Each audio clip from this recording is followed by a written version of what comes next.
closely at this watch, and you will notice something is immediately off. The proportions look almost entirely upside down. The winding crown and chronograph buttons are planted dead center at the top, sticking up like a pair of horns. Even the stainless steel case is lopsided, noticeably thicker and wider at the top than it is at the bottom. Welcome to Crown Patina. Today, we're taking apart the Omega Seamaster Bullhead. We are going to break down exactly how a mechanical chronograph works, find out what every strange feature on this dial was meant to do, and answer the question, is this really a racing watch? To understand how a perfectly engineered tool could fail so spectacularly at the retail counter, we have to look at the creative fever dream that birthed it. By 1969, Omega had cemented itself as a leader in high-performance watchmaking. Their standard chronographs had recently been used on the moon, and their professional divers were becoming industry icons. With a reputation built on symmetry and success, it seems illogical that they would deliberately manufacture a watch that looked lopsided and backward. Understanding the design requires looking away from the jeweler shop and into the cockpit of a late 1960s rally car. Rally drivers need to track stage intervals with extreme precision. However, a standard side-button chronograph creates a physical obstacle. Operating it requires a driver to take a hand off the steering wheel and twist their wrist inward to reach the controls. When sliding through a turn at high speeds, abandoning the 10-2 steering position for even a fraction of a second can be a dangerous mistake. Omega realized that solving this ergonomic flaw meant they had to ignore traditional watch shapes and invent a new physical form. The Seamaster Bullhead is a truly hyper-logical tool, engineered for the specific posture and environment of a driver.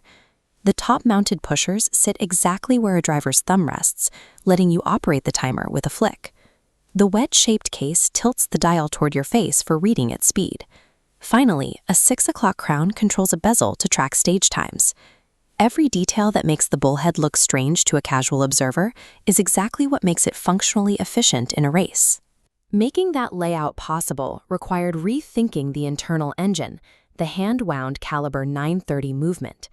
Rather than engineering a bespoke mechanism from scratch, Omega took a reliable, standard chronograph movement and rotated it 90 degrees inside the case. This alignment brought the mechanical controls directly to the top edge. Pressing the top pusher engages a mechanical coupling. This acts like a clutch, connecting the running watch gears to the timer hands and instantly sweeping them into motion. Resetting the watch involves a beautiful analog sequence. A tiny mechanical hammer drops onto a heart-shaped cam, and the curved edge physically forces all the timer hands to snap instantly back to zero. The internal mechanics mirrored the exterior design, resulting in a rare, seamless marriage of engineering and ergonomics. There is a massive irony in the Bullhead's history. Despite being a triumph of design logic, it was a commercial failure when it reached shops in 1969. Consumers found the horn-like layout and lopsided case too bizarre to wear. Production was canceled after only 18 months, with roughly 600 pieces ever made. It never achieved the motorsport fame of its contemporaries. While standard chronographs were winning at Le Mans and becoming legends on the wrists of movie stars, the Bullhead remained in the shadows. Shortly after it was discontinued, the watch was almost entirely forgotten, buried by the 1970s quartz crisis, which nearly replaced mechanical watchmaking with cheap digital chips. It serves as a reminder that functional innovation often struggles to succeed if the market isn't ready for its visual form. But as the vintage watch market matured, collectors began to hunt for the bold, strange designs that the 1960s had originally rejected. That initial failure became its greatest asset. The combination of extreme rarity and bizarre aesthetics made the Bullhead a highly prized five-figure cult classic.